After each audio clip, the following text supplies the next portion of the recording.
Guys, welcome to my channel Steno Tubers. आज का video based है सिर्फ और सिर्फ मॉक टेस्ट पे।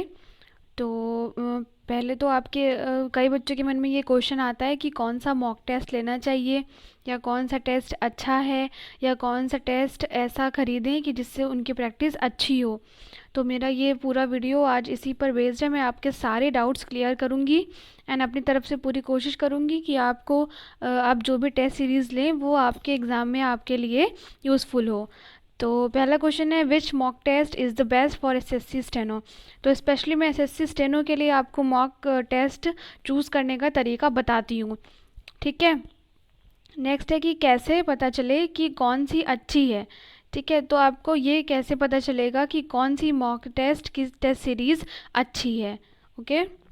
नेक्स्ट है मेरा, take all free mock test available. आपको करना क्या है कि आपको इंटरनेट पे गूगल पे सर्च करना है कि SSC steno free mock test. ऐसे करके आप सर्च करेंगे तो आप जितने भी वहाँ पे साइट्स होंगी वो आ जाएंगी। देखिए, कुछ ये जो मैंने लिखा हुआ है इसमें मुझे ये मिला था कल, तो मैंने सोचा ये आपके साथ शेयर कर दूँ। तो आपको करना क्या है, जैसे कोई भी मॉक टेस्ट होता है उसमें 25 मॉक टेस्ट होते हैं, तो लाइक उन्होंने 300 या 400 जितने का भी दिया, तो उसमें आपको वो डिस्काउंट भी देते हैं। आपको वो नीचे डिटेल भी बताते हैं कि इसमें कितने मॉक टेस्ट होंगे, या आप इसको कितनी बार दे सकते हैं, या इसमें क्या कैसे क्वेश्चन आपको मिलेंगे, या इसमें आप क्या नहीं कर सकते हैं, क्या कर सकते हैं। सारी चीज़ें वो आपको डिटेल में बता देते हैं। लेकिन मेरे हिसाब से आपको करना ये चाहिए, ये एक बहुत ही अच्छी ट्रिक है। अगर आप यूज़ करना चाहेंगे तो आपके लिए बहुत ज़्यादा अच्छी रहेगी। तो आपको करना ये है कि जितनी भी साइट्स मैंने बता के रखी हैं यहाँ पे, तो आपको इनमें से एक एक करके जो एक फ्री मॉक टेस्ट दिया होता है डेमो के लिए, ठीक है, जब आप इसे खोलेंगे, जैसे ग्रेडअप है, जब आप खोलेंगे तो आपको उसमें ऑलरेडी एक मॉक टेस्ट फ्री में दिया होता है, तो आप उसे दीजिए। देखिए, इससे होगा क्या कि जैसे ये यहाँ मैंने 12 नोट किए हुए हैं, ठीक है, अगर यहाँ पे एक एक भी आपको फ्री मिल गया सब में से, तो आपके 12 मॉक टेस्ट तो ऐसे ही हो गए। ठीक है, प्लस आपकी प्रैक्टिस अच्छी हो गई, प्लस ये आपको फ़ायदा हुआ कि जितने भी यहाँ साइट्स हैं, अगर उन्होंने अलग अलग पैटर्न पे या अलग अलग क्वेश्चन उन्होंने दिए होंगे उस मॉक टेस्ट में, तो वो भी आपको समझ में आ जाएगा कि कितने तरह से किस किस टाइप के कितने फॉर्म के क्वेश्चन एसएससी पूछ सकती है। ठीक है, तो ये सबसे बड़ा प्रॉफिट रहता है इन सारे टेस्ट फ्री टेस्ट को देने में। तो आपको करना ये है कि जब भी आप कोई मॉक टेस्ट देना चाहते हैं तो ग्रेडअप ऐप से भी दे सकते हैं, आप इसको सर्च भी कर सकते हैं, ऑनलाइन भी दे सकते हैं, कोई प्रॉब्लम नहीं है। तो आप उसे सर्च करिए एंड तुरंत free mock test on the spot available होता है, उसको करिए, लीजिए एंड उसको फिर अपने रिजल्ट देखिए, एनालाइज करिए। एग्ज़ाम बी के साथ भी आपको यही करना है। टेक्स्ट बुक के भी का भी आपको मिल जाएगा। क्रैकू एक वेबसाइट है, वो भी आपको देती है एक free mock test. Top rankers पे भी आपको मिलेगा, टॉपर्स एग्ज़ाम पे भी आपको मिल जाएगा, एडोगोरिल्ला पे भी मिल जाएगा, टेस्ट बैक पे भी मिलेगा, मोनो क्लास एक थी, अड्डा 247 पे शायद मिल जाए, exam lab online and SSC tube. तो कुछ ये मैंने लिखे हुए थे, हो सकता है और हों, आप सर्च करिएगा, बट ये इतने ज़रूर हैं जो आपको फ्री टेस्ट अवेलेबल कराते हैं। तो आपको करना ये है कि सबसे पहले तो हर एक साइट पे जाके आपको एक फ्री मॉक देना है। ठीक है, जब आपने फ्री मॉक दे लिया, उसको एनालाइज कर लिया, उसका रिजल्ट देख लिया, सेक्शनल सब कुछ चेक कर लिया, अब आपको इसमें से अगर जैसे आपके पास थोड़ा सा टाइम है तो आप इसमें से थोड़ा सा एनालाइज करके अपने लिए बेटर मॉक टेस्ट चूज़ कर सकते हैं, ताकि आपको ये भी ना लगे कि मैंने पैसा वेस्ट कर दिया या मेरे किसी काम का ये नहीं निकला। ये मैंने यूज़ किया था अपने, जब मैं तैयारी कर रही थी तो मुझे समझ नहीं आता था कि मैं कौन सा लूँ। कोई बोलता था पैरामाउंट, कोई केडी बोलता था, कोई टेक्स्ट बुक, कोई कौन सा। तो मुझे ये समझ में नहीं आता था कि आखिर इन सारे मॉक टेस्ट में मैं कैसे जानूँ कि कौन सा वाला अच्छा है। तो जब मैंने सर्च किया तो मुझे ये दिखा कि फ्री एक मॉक टेस्ट हर सब में अवेलेबल होता है, नियर अबाउट हर वेबसाइट पर आपको मिलेगा ये। ठीक है, तो मैंने धीरे धीरे फ्री वाला देना शुरू किया। मैंने पहले ग्रेडअप दिया, फिर टेक्स्ट बुक का भी दिया था, टॉप रैंकर्स का दिया था मैंने, और कुछ एक का दिया था, मुझे ध्यान नहीं, बट मुझे उन सब में से फिर मुझे टॉप रैंकर्स ठीक लगा। एंड तो इसमें 25 मॉक टेस्ट अवेलेबल थे, तो मैंने ये लिया। आपको जो ठीक लगेगा, टेक्स्ट बुक मुझे ठीक लगा था, ग्रेडअप का भी मुझे ठीक लगा था, पर मुझे ये लगा कि ये टॉप रैंकर्स का जो है तो वो थोड़ा हाई भी इतना नहीं था कि आप कर नहीं सकते, इतना ज़्यादा इजी लेवल का भी नहीं था। तो मुझे लगा इतना भी हाई नहीं लेना है कि आपका मोराल डाउन हो जाए, ठीक है। तो आपको इतना भी हाई लेवल का नहीं ले लेना है कि आप बिल्कुल उसको कर नहीं पा रहे हैं। देखिए, अगर आप 200 क्वेश्चन में से आप उसमें से 50 क्वेश्चन भी नहीं, 100 क्वेश्चन भी नहीं कर पा रहे, तो कोई मतलब नहीं है वो मॉक टेस्ट लेने का। आप थोड़ा अपने लेवल का लीजिए। अगर अपने लेवल का लेने पर आप उसको कर रहे हैं तो हो सकता है वो कॉन्फिडेंस लेवल थोड़ा बढ़ जाए। अगर आप ज़्यादा हाई लेवल का चूज़ करते हैं तो पॉसिबल है कि आपका कॉन्फिडेंस एंड मोरल धीरे धीरे लूज़ होता जाएगा, एंड आप फिर उसके बाद पढ़ाई पे भी ध्यान नहीं दे पाएंगे। तो इस चीज़ का बहुत ध्यान रखिएगा कि आप जो भी मॉक टेस्ट खरीदें या दें तो वो आपकी कॉन्फिडेंस लेवल को नीचे ना गिराए, ठीक है। चलते हैं। Take all these and do a detailed analysis of each and every mock test on the basis of following criteria. तो आपको करना है कि इन देखिए अभी बहुत टाइम है, 3 महीना, ठीक है। तो 3 महीने में आप ये 1 महीने में भी कर सकते हैं, एंड इसमें कोई वो नहीं है कि आपको कोई दिक्कत होगी या आपको कोई लॉस होगा। तो आप पढ़ाई कर ही रहे हैं, इसमें जितने भी 11, 12, 13 जो भी आपको मिलते हैं, एक फ्री मॉक आप हफ्ते में 2 बार, 3 बार या 4 बार दीजिए अपना, ठीक है। उसको दे के उसके बाद जो रिजल्ट निकले उसको उसका डिटेल्ड एनालिसिस करिए, ठीक है। हर एक मॉक टेस्ट का, जैसे ग्रेडअप का आपने आज दिया तो उसके लिए आपको 1-2 घंटे देने पड़ेंगे। आपने उसके 2 घंटे टेस्ट दिया, उसके बाद 1 घंटा आपको एनालाइज करने के लिए देना पड़ेगा, ठीक है। अब आप उसको एनालाइज किस बेसिस पे करेंगे, क्या क्राइटेरिया है जो आपको एनालाइज करने में हेल्प करेगा कि ये मॉक टेस्ट मेरे लिए बेटर है या नहीं। तो आइए देखते हैं।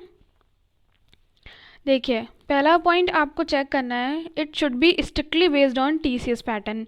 देखिए, अब वो ज़माना गया जब आप बहुत अलग तरह के पैटर्न पे चलते थे एंड कोई अलग नहीं था। देखिए, आपको ये भी देखना है कि वो टीसीएस पैटर्न पर बेस्ड है या नहीं है, या उन्होंने अभी भी पिछला वाला ही पैटर्न अपनाया हुआ है। टीसीएस पैटर्न का मतलब है कि जो 2018 में जो क्वेश्चन पेपर आया था उसका जो पैटर्न था वो काफ़ी अलग था पहले प्रीवियस ईयर के पेपर से। कैसे अलग था, क्योंकि उसमें जो क्लोज टेस्ट आए थे, कुछ कॉम्प्रिहेंशन आए थे, वो काफ़ी लॉन्ग थे, ठीक है। एंड जो लास्ट पेपर में आए थे वो जो है इतना लॉन्ग नहीं थे। तो आपको ये भी ध्यान में रखना है। एंड आपको टीसीएस पैटर्न पे ये भी देखना है कि टीसीएस जैसे क्वेश्चन पूछती है ऊपर नीचे करके या किस तरह से, तो या मतलब नंबर ऑफ़ क्वेश्चन उसमें कितने रहे। ऐसा ना हो कि जैसे नेक्स्ट मेरा पॉइंट है number of questions based on TCS pattern. तो ये ना हो कि अगर टीसीएस उसमें 5 एक्टिव पैसिव पूछ रही है, ठीक है, तो जो आप मॉक टेस्ट दे रहे हैं उसमें वो आपसे 10-15 एक्टिव पैसिव के क्वेश्चन दे रहे हैं, तो इसका भी कोई मतलब नहीं रहेगा। एंड उसमें उन्होंने एक टॉपिक मिस करके एक टॉपिक ज़्यादा बढ़ा दिया, तो ये मॉक टेस्ट तो बिल्कुल मत लीजिएगा, ठीक है।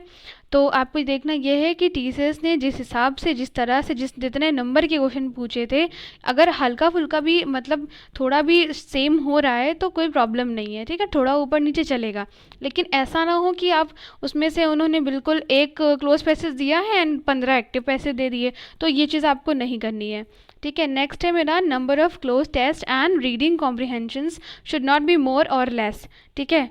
देखिए, टीसीएस जिस हिसाब से क्वेश्चन पेपर सेट करता है आपको उस बेसिस पर अपना मॉक देना चाहिए, ये मेरी एडवाइस है। अगर आपको माननी है तो मानिएगा, एंड मैं सच कह रही हूँ, ये बहुत हेल्प करता है उस टाइम जब आप एग्ज़ाम हॉल में पेपर दे रहे होते हैं, ठीक है। इससे होगा क्या, देखिए, इससे एक तो फ़ायदा ये होगा कि आपको टीसीएस पैटर्न पर क्वेश्चन सॉल्व करने की हैबिट पड़ जाएगी, ठीक है। तो वो आपको जब एग्ज़ाम में देंगे आप तो वो आपको अलग नहीं लगेगा, एक तो ये फ़ायदा होगा। दूसरा फ़ायदा ये होगा कि आपको बड़े बड़े cloze test and reading comprehension solve करने का तरीका और टाइम मैनेजमेंट दोनों आइडिया मिल जाएगा, ठीक है। टाइम को कैसे मैनेज करना है, इतने बड़े क्लोज टेस्ट को मैं कितने कम टाइम में करूँ कि मेरा टाइम इतना बच जाए, ठीक है। इतने बड़े रीडिंग कॉम्प्रिहेंशन को मैं कैसे सॉल्व करूँ कि मेरा टाइम दूसरे क्वेश्चन में चला जाए या मैं इसमें वेस्ट ना करूँ, ठीक है। तो आपको इससे ये फ़ायदे होंगे, इसलिए ये भी देखिएगा। Result given type of analysis, तो जब आप दे देते हैं मॉक देने के बाद जब आप उसमें रिज़ल्ट चेक करते हैं, अपने अपने क्वेश्चन देखते हैं कितने रॉन्ग हुए कितने राइट हुए, तो उसमें भी आपको एनालाइज करने की ज़रूरत है।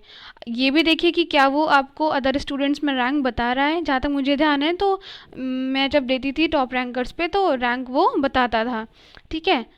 नेक्स्ट है मेरा section wise analysis of your score.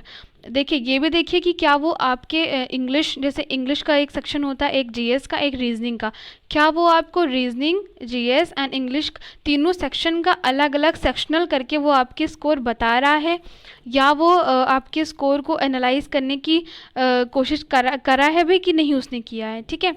Next, time taken to solve each section.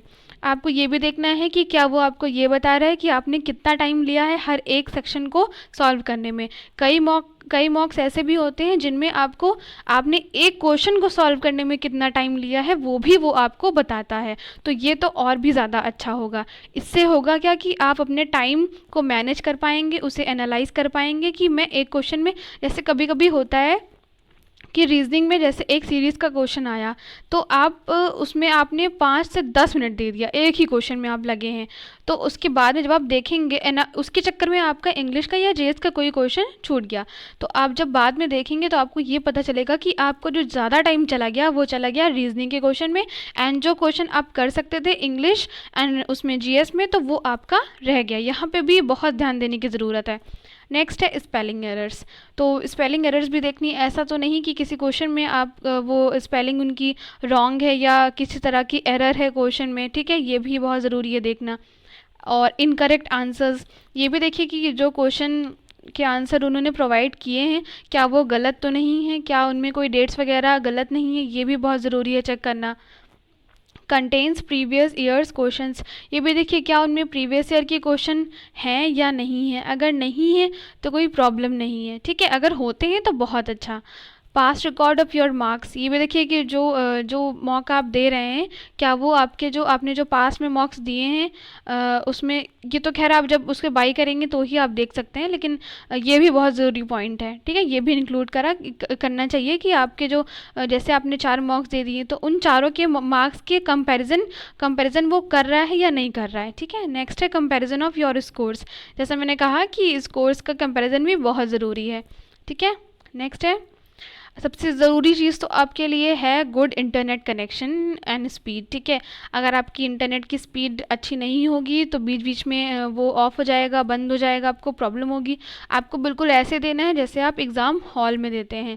एक वीडियो मैं इस पर भी बनाऊंगी कि आपको मॉक टेस्ट जब आप देते हैं उस वक्त क्या करना चाहिए, क्या नहीं करना चाहिए। आपको बिल्कुल ऐसा देना है जैसा आप एग्ज़ाम हॉल में बैठे हैं, एंड आपको बिल्कुल वही एक्सपीरियंस करना है। ठीक है, तभी जाके आप इस चीज़ के लिए हैबिचुअल हो पाएंगे। ठीक है, तो ये थी मेरी आज की वीडियो। तो होप कि आपको इतना समझ में आ गया होगा कि कौन सा मॉक टेस्ट आपको लेना है। तो जितना मैंने बताया है उतना आप करिए, जितने फ्री मॉक्स अवेलेबल हैं उनको दीजिए, उनको एनालाइज करिए, और जितना ज़्यादा हो सके उतना करिए, अटेम्प्ट करिए मॉक्स। क्वेश्चन को देखें कि उन्होंने किस फॉर्म्स के क्वेश्चन पूछे हैं, क्या वो एसएससी के पैटर्न पे हैं, क्या वो टीसीएस के पैटर्न पर बेस्ड हैं। अगर नहीं है ज़्यादा, जैसे अगर 70% या 60% भी वो मैच कर रहा है तो भी चलेगा, लेकिन या वो 30% 40% वो बिल्कुल आउट ऑफ पैटर्न है तो नहीं सही रहेगा। ठीक है, ये मेरी एडवाइस थी, बाकी आप अपने एक्सपीरियंस पर बेस्ड आप उसको यूज़ कर सकते हैं। Thanks for watching Steno Tubers. Subscribe to my channel and keep watching, keep sharing.